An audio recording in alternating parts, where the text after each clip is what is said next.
Thank you, everyone, for joining us and your patience. Obviously, this is a possibility that our guest today, who's a paramedic, could be called into an emergency. It's part of the nature and the unbelievable commitment that the members of Hatzalah United commit to, that they essentially will drop whatever they're doing to go save someone else. We do have Harry, who is not in Israel, but based here in New England, has been assisting with so much of their operations. So I guess until Sivan joins us, or maybe we'll schedule with her, do you want to talk a little bit about what you're hearing secondhand? Absolutely. So first and foremost, thank you, Rabbi Brander, for bringing us on and for reaching out so that we could connect with this community. I know a lot of the stories from Israel and the work we've been doing. It's hard to keep up with. Since the first attacks 2 Shabbats ago now, it's been a nonstop flow of information and a nonstop changing situation. I will do my best to tell you what we've been hearing, what we've been seeing here at United Hatzalah. For those who don't know, United Hatzalah is a entirely nonprofit volunteer EMS service in Israel. In our everyday lives, in our day-to-day, we respond to about 2,000 calls within the land of Israel, ranging from someone twisted their ankle at the park to cardiac events, car accidents, and of course, unfortunately, terrorist attacks. Our volunteers tend to respond within 3 minutes in most areas of the country, around 90 seconds in the more metropolitan areas. And our goal is, and always has been, to save every life that we can in the land of Israel.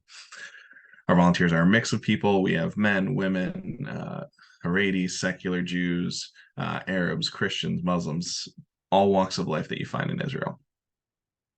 Since the first attacks on Shabbat morning, our team has been fully mobilized.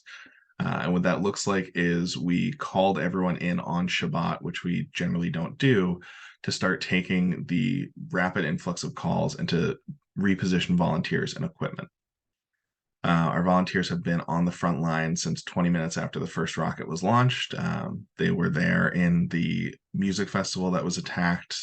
They moved to the south very quickly and have been working nonstop over the past 2 weeks to be in line with our mission to save lives. Some of our volunteers were unfortunately killed in action. We've had volunteers that are currently kidnapped in Gaza, and we have volunteers that are injured, but we are committed to continuing this important work.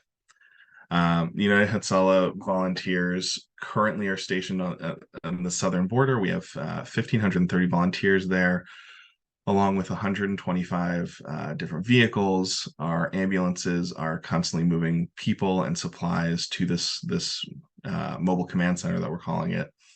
And we're running all sorts of helicopter medevacs, trying to just get people to safety throughout these attacks and what is now a war. I know a lot of people have asked, since we're an emergency response organization, what does that look like in a time of war? And for us, we're right there with the IDF on the front lines, trying to save anyone we can. In addition to this war effort, which we have, again, devoted 1,500 of our volunteers to, and a great deal of our supplies. And meaning the first few days of the terrorist attacks, we ran through what we would normally run through in the rest of this calendar year. So we ran through months of supplies over the course of days. While we are in the midst of this war effort, we are still responding to everything in the state of Israel, and our call center is busier than ever. Normal emergencies are up 15% during this time, a lot more cardiac events, a lot more strokes. The stress of these times felt by the Israeli people is felt by our volunteers, is felt by us as an organization. And we're doing everything we can to keep up with that. I know Sivan has been right there with some of our other volunteers amidst gunfire and rockets being launched. And unfortunately, I can't speak firsthand what that's like, but I can tell you what some of the calls I've been on have entailed. Unfortunately, over these weeks, we've had times where we've had volunteers on the line, some of whom are normally my coworkers, people that I call and talk to regularly, who have donned an orange vest and a helmet to be out there saving lives. And in the midst of a call, we'll have to throw on that protective gear and say, I'm sorry, I need to jump off. And in the background, all you hear is bullet fire. We've had volunteers tell heartbreaking stories about what they've found in homes as they've gone in to try to rescue people. And unfortunately, there are no lives left saving in some of these kibbutzim. On the brighter side, our volunteers, as you may have seen in some of the news pictures, have managed to save thousands of people. We've treated over 2,500 people since the start of this. We continue to do so. We've transported hundreds of people to hospitals. We've saved people in the field. And I don't know if anyone's seen the image of one of our volunteers holding a young child, a baby. There have been a lot of children who have lost their parents and have been brought to our volunteers and to our medics for immediate treatment and for placement. We're not becoming an orphanage. We're not becoming a child protective services organization, but we are working to make sure that these children are not just medically safe, but emotionally safe after the devastation that they've seen. A lot of these children are thankfully getting better. A lot of the people that we're working with are thankfully getting better. And I know that personally, I've been able to take a lot of pride in my work with the organization over the past few weeks, because we really are there just doing everything we can to make sure as many people as possible live through this war. Rabbi, I'm happy to answer any questions the community might have or anything specific that I touched on. And for those who joined us a little late, just to catch you up, our guest today, Sivan, unfortunately got called into an emergency, and that's part of the life of Hatzalah, and that they are on duty all the time. And so she is currently attending to that. Maybe we'll be able to reschedule her for next week. So Harry, who is their representative here in New England, has stepped up to just talk for us a little bit. Harry, from the different things you're hearing from people, and as our time is getting a little bit to the end, what do you think is the message your colleagues are trying to communicate that's important for us in America to know and to share? The message that we're really trying to spread is that we're doing everything we can and we need help. This is not something that's going to end this week or this month. We are gearing up for a 6-month engagement.